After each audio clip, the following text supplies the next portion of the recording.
अगर भाई लोग आप लोगों ने इससे पहले के एपिसोड नहीं देख रखे हैं तो प्लीज जाके देख आइए, तभी आपको आगे की कहानी समझ में आएगी। तो चलिए अपने इस एपिसोड को शुरू करते हैं। इस एपिसोड की शुरुआत में हम देखते हैं कि ये जो आइस गर्ल होती है ये थोड़ी सी शांत हो गई होती है, लेकिन अब भी गुस्सा होती है और ये कहती है कि चलो ठीक है, तुम्हारे 5000 एलिमेंटल कॉइन्स के खातिर मैं तुम्हारे आइडिया को सुनने के लिए तैयार हूँ। तो चलो अब तुम जल्दी से हमें तुम्हारे सॉल्यूशन के बारे में बताओ। जबकि इस तरफ टांगसन इसकी हरकतों से परेशान हो गया होता है और ये सोचता है कि ये तो सच में एक नंबर की सिरदर्द है। और मैंने लोगों से सुना था कि जो आइस गर्ल क्लैन है ये काफी शांत क्लैन है, लेकिन ऐसा दिखता है कि ऐसी तो बिल्कुल भी बात नहीं है। और फिर टांगसन कहता है कि क्या तुम लाइफ एनर्जी को इस्तेमाल कर सकते हो heaven and earth spiritual energy की बजाय अपनी कल्टीवेशन के लिए। तो ये जो आइस गर्ल होती है ये कहती है कि हाँ, लाइफ एनर्जी बेहतर होती है। और इस चीज को सुनते ही टांगसन खुश हो जाता है और ये खुश होते हुए कहता है कि अगर इसे रिप्लेस किया जा सका तो ये काफी आसान होगा। और ये सोचता है कि जो गोल्डन वैली है वो पूरी तरीके से इनकी कल्टीवेशन प्रॉब्लम को सॉल्व कर सकती है और कोई भी दिक्कत नहीं होगी अगर आइस गर्ल क्लैन के मेंबर्स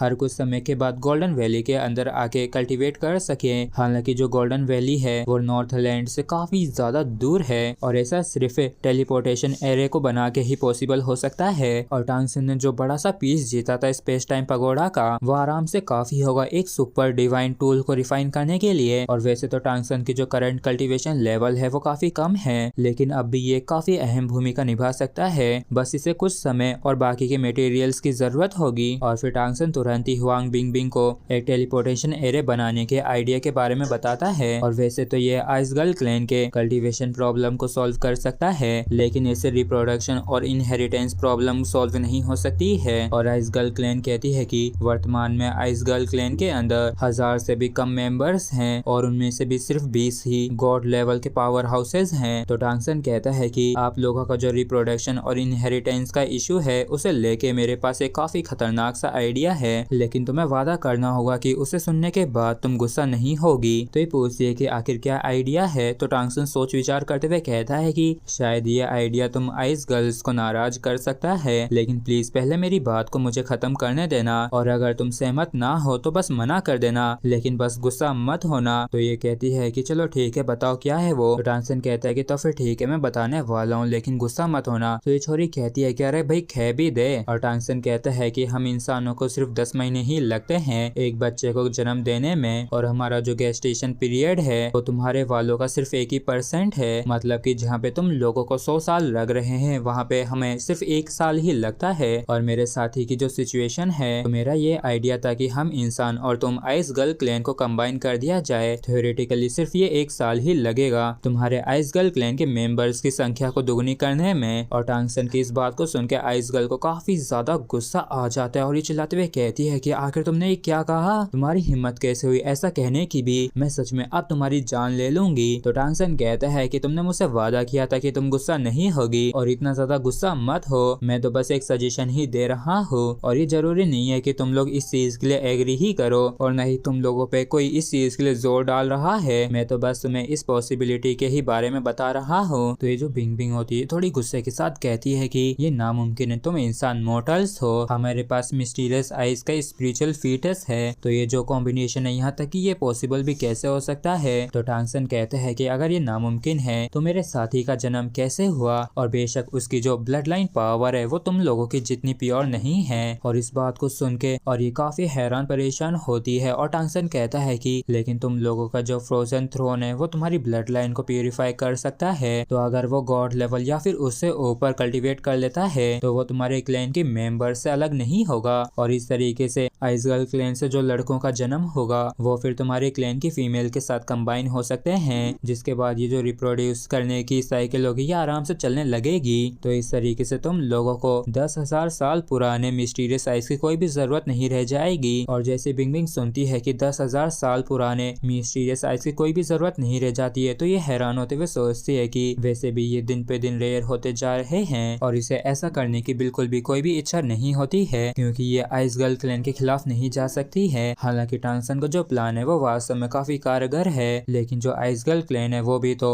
लाइफ एंड डेथ जैसे क्रिटिकल मोमेंट पे पहुंच चुका है। और टांगसन जो होता है ये अपनी बातों को रोक देता है जिससे कि बिंग इन सारी बातों पे अच्छे से सोच विचार कर सके। और टांगसन भी काफी अच्छे से जानता है कि ये जो मैटर है वो इसके लिए एक्सेप्ट करना बिल्कुल भी आसान नहीं है, इसलिए ये बिंग को और भी समय देता देता है जिससे कि यह इनके परिणामों के बारे में सोच सके। और फिर ये कहती है कि चलो ठीक है, मुझे पहले तुम्हारे कैंपेनियन से मिलना होगा और मैं खुद पर्सनली उसकी आइस ट्रांसफॉर्मेशन को फील करना चाहती हूँ। तो टांगसन भी मान जाता है और कहता है कि ठीक है, आज रात को मिलेंगे। और जो जरूरी था टांगसन ने वो पहले ही बता दिया होता है, इसलिए तुरंत ही हुआंग बिंगबिंग को वहाँ पे अकेला छोड़ के चला जाता है जिससे कि वो आराम से बैठ के इस बारे में सोच सके। और फिर टांगसन तुरंत ही अपने रूम के अंदर आके कल्टीवेशन के लिए बैठ जाता है और मेडिटेट करते हुए अपनी एनर्जी को रिकवर कर रहा होता है। और रात के समय टांगसन को ज़ांग हाओजुआन की तरफ से एक नोटिस मिला होता है, इसलिए बिंगबिंग को आके बताता है कि ये वो बिंगजी को बाद में इसे मिलवाने के लिए लेके आएगा। जिसके बाद ये ज़ांग हाओजुआन के रूम में चला जाता है और इन दोनों के दौरान टांगसन के जो साथी हैं उन सभी ने ही होली माउंटेन्स पे चढ़ाई करना जारी रखा होता है कल्टीवेट करने के लिए। और जब ये ज़ांग हाओजुआन के रूम में आता है तो पहले से यहाँ पे इसके दोस्त होते हैं और ये सभी यहाँ पे थोड़े से थके हुए दिख रहे होते हैं। और ऐसा तो होना ही था जब ये इतनी कड़ी मेहनत कर रहे हैं प्रैक्टिस करने के लिए। और कहते हैं ना कि मेहनत का फल मीठा होता है, इसलिए इनका जो कल्टीवेशन है वो काफी ज्यादा इम्प्रूव हो गया है। और जब टांगसन इन सभी के इनकी कल्टीवेशन प्रोग्रेस के बारे में जान लेता है तो ये बताता है कि इसने और टीचर ने कुछ दिन पहले एक काफी बड़े ऑक्शन के अंदर पार्टिसिपेट किया था।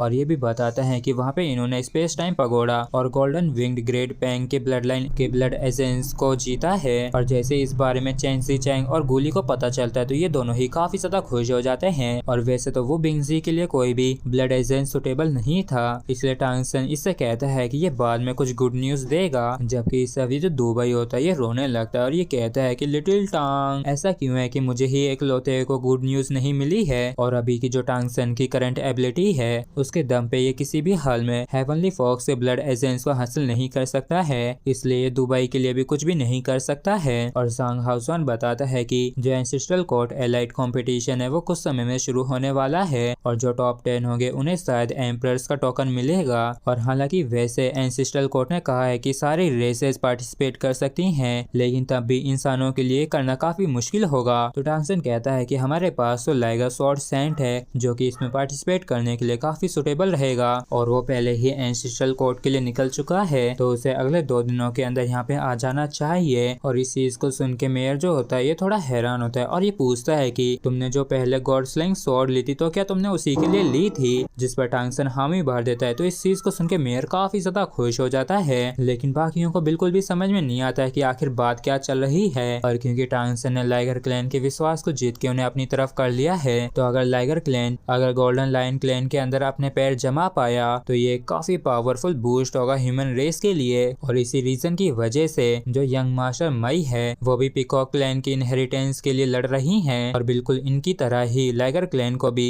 फर्स्ट लेवल की ब्लड लाइन माना जा सकता है। और अगर इन लोगों को ऐसे पावरफुल क्लैन का सपोर्ट मिल सका तो इंसानों की उभर के आने की जो उम्मीदें हैं वो काफी बढ़ जाएंगी। और इन सारी बातों को ही सोच के मेयर काफी ज्यादा खुश होता है और ये कहता है कि तुम सच में मेरे डिसिपल कहलाने के काबिल हो और वाकई में तुम्हारी तो काफी दूरदृष्टि है और अगर इस मेहनत का फल मिला तो मैं पक्का ऑर्गेनाइजेशन को तुम्हारे काम के फायदे के बारे में बताऊंगा। तो टांगसन कहता है कि ह्यूमन रेस के एक मेंबर के रूप में मेरा ऐसा करने की ड्यूटी है और अब तो एक और क्लैन है जिसे अब हम अपनी तरफ कर सकते हैं। और इस चीज को सुन के मेयर खुश होते हुए पूछते हैं कि कौन सा क्लैन है। तो टांगसन कहता है कि क्या आपको अब भी वो आइस माट्रियार्च याद है जिसने ग्रैंड ऑक्शन के अंदर फ्रोजन थ्रोन का ऑक्शन करवाया था, वो अभी मेरे ही रूम के अंदर है। और ये वही गुड न्यूज है जिसके बारे में मैं ओल्डर ब्रदर को बताना चाहता था। और टांगसन की जो कुछ भी आइस गर्ल क्लैन हेड से जो भी बातचीत हुई थी उसे ये डिटेल में इन सभी को बता देता है। और अब जाके ही वो बिंगजी को पता चलता है कि इसे जो आइस एजेंस ट्रांसफॉर्मेशन मिली है उसे इसने आइस गर्ल क्लैन से ही इनहेरिट किया है। और वो बिंगजी को जहाँ तक याद है बस इतना ही याद है कि ये एक अनाथ था जिसे इन लोगों के द्वारा अडॉप्ट किया गया था और इसे सिर्फ यही मालूम था कि इसके पास आइस स्पिरिट ट्रांसफॉर्मेशन है, लेकिन इसे ये मालूम नहीं था कि आखिर ये किस रेस से आया है। और टांगसन कहता है कि आइस गर्ल क्लैन की जो हेड है वो अभी ओल्डर ब्रदर से मिलने के लिए मेरे रूम में ही इंतजार कर रही है, तो क्यों ना आप मेरे साथ अभी ही वहाँ पे चलें। जिसके लिए वो बिंगजी भी खुशी खुशी मान जाता है और मेयर कहता है कि अरे जल्दी से जाओ जाओ, उसे ज्यादा इंतजार मत करवाओ और अगर मेरी वहाँ पे कोई भी जरूरत हो तो तुम किसी भी पल मुझे वहाँ पे बुला लेना। और ये चीज बिल्कुल भी चेंगजी को अच्छी नहीं लगती और ये तुरंत ही इनका रास्ता रोक के खड़ी हो जाती है और ये कहती है कि तुम नहीं जा सकते हो और ये शर्म के मारे चिल्लाते हुए कहती है कि मैं तुम्हें वहाँ पे नहीं जाने दूंगी क्योंकि मैं बिल्कुल भी नहीं चाहती हूँ कि तुम उनसे शादी करो। और इस चीज को सुनते इन लोगों के काफी तगड़े वाले होश उड़ जाते हैं। और इसी के साथ फ्रेंड्स हमारा ये एपिसोड भी यहीं पे खत्म होता है। अगर आप लोगों को वीडियो अच्छा लगा हो तो प्लीज चैनल को सब्सक्राइब और वीडियो को लाइक करना बिल्कुल भी ना भूलें। Thank you.